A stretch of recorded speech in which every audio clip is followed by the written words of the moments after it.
அட்டகாசமான சுவையில் ஹெல்த்தியான டேஸ்டியான குருமா ரெசிபி தாங்க நம்ம இன்றைக்கி பார்க்க போகிறோம். சப்பாத்திக்கு, இட்லி, தோசைக்கு, ரைஸ்க்குன்னு எல்லாத்துக்குமே இந்த குருமா ரொம்பவே சுவையாக இருக்குங்க.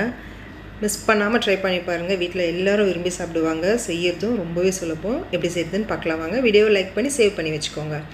இப்போ கடாயில் 2 டீஸ்பூன் அளவுக்கு எண்ணெய் சேர்த்துக்கோங்க. எண்ணெய் காஞ்சதும் 2 துண்டு பட்டை சேர்த்துக்கோங்க. அடுத்ததாக 3 ஏலக்காய் சேர்த்துக்கோங்க. அடுத்து 3-4 கிராம்பு சேர்த்துக்கோங்க. 1/2 டீஸ்பூன் சோம்பு, 1/4 டீஸ்பூன் சீரகம் சேர்த்துட்டு லோ ஃப்ளேமில் வச்சு இது லேசாக கலந்து விட்டுக்கோங்க. அடுத்து 2 பெரிய சைஸ் வெங்காயத்தை இது போல் பெருசு பெருசாக கட் பண்ணிவிட்டு சேர்த்துக்கோங்க. இது கூடவே 4-5 பல்லு பூண்டு சேர்த்துருங்க. 3/4 இன்ச் அளவுக்கு இஞ்சி சேர்த்துட்டு மீடியம் ஃப்ளேமில் வச்சு இதை நல்லா வதக்கி விட்டுக்கோங்க. வெங்காயம் நல்லா நிறம் மாறி வதங்கி வரணுங்க. பாருங்கள், இந்த அளவுக்கு வதங்கி வந்த பிறகு இதில் 1 ஸ்பூன் அளவுக்கு கசகசா சேர்த்துக்கோங்க. உங்கள்கிட்ட கசகசா இல்லைன்னா 4-5 முந்திரியும் சேர்த்துக்கலாம். இப்போ இது லேசாக ஒரு 1 நிமிஷத்துக்கு மட்டும் நல்லா கலந்து விட்டுட்டு ஆற வச்சுக்கோங்க. இப்போ மிக்சர் ஜாரில் ஒரு 1/4 கப் அளவுக்கு மட்டும் தேங்காய் சேர்த்து இதை நல்லா அரைச்சி எடுத்துக்கோங்க. இப்போ இது கூடவே நம்ம வதக்கி வச்சுருக்க வெங்காயம், இஞ்சி, பூண்டு எல்லாத்தையுமே சேர்த்துக்கோங்க.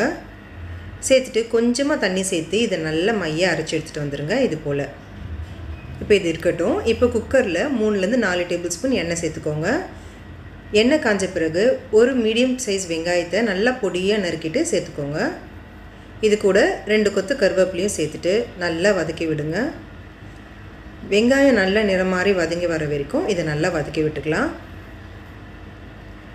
இப்போ அடுத்ததாக 2 பழுத்த தக்காளி, நல்ல பெரிய சைஸ் தக்காளியை பொடியாக நறுக்கிட்டு சேர்த்துக்கோங்க. இப்போ தக்காளியை நல்லா வதக்கி விட்டுக்கலாம். தக்காளி சீக்கிரமாக வெந்து வர்றதுக்காக உப்பு சேர்த்துக்கோங்க. 1 டீஸ்பூன் அளவுக்கு சேர்த்துருக்கேன். இது குருமாவுக்கு தேவையான உப்பு மொத்தத்தையும் நான் இப்போவே சேர்த்துட்டேங்க. சேர்த்துட்டு இப்போ இது நல்லா வதக்கி விடுங்க. தக்காளி சீக்கிரமாக நல்லா குழஞ்சி வந்துடும். இந்த அளவுக்கு வதங்கி வந்த பிறகு 1/2 டீஸ்பூன் மஞ்சள் தூள் சேர்த்துக்கோங்க. 1/2 டீஸ்பூன் அளவுக்கு வெறும் மிளகாய் தூள் சேர்த்துக்கோங்க. 1 டீஸ்பூன் மல்லித்தூள் சேர்த்துக்கோங்க. அடுத்து 1/2 டீஸ்பூன் கரம் மசாலா சேர்த்துட்டு லோ ஃப்ளேமில் வச்சு ஒரு 2 நிமிஷத்துக்கு நல்லா கலந்து விட்டுக்கோங்க.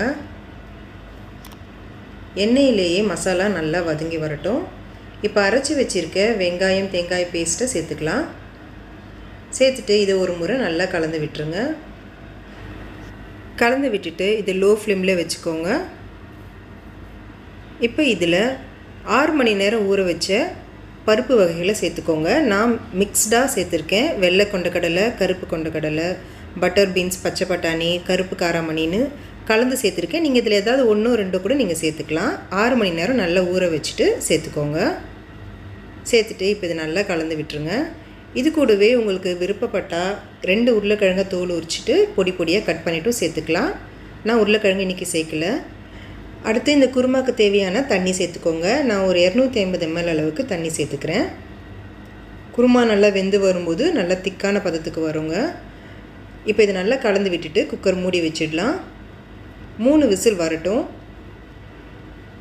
இப்போ ஸ்டீம் இறங்கின பிறகு பாருங்கள், அட்டகாசமான சுவையில் குருமா ரெடி ஆகிடுச்சுங்க. சப்பாத்தி, தோசை, இட்லின்னு எல்லாத்துக்குமே ரொம்பவே நல்லாயிருக்கும்.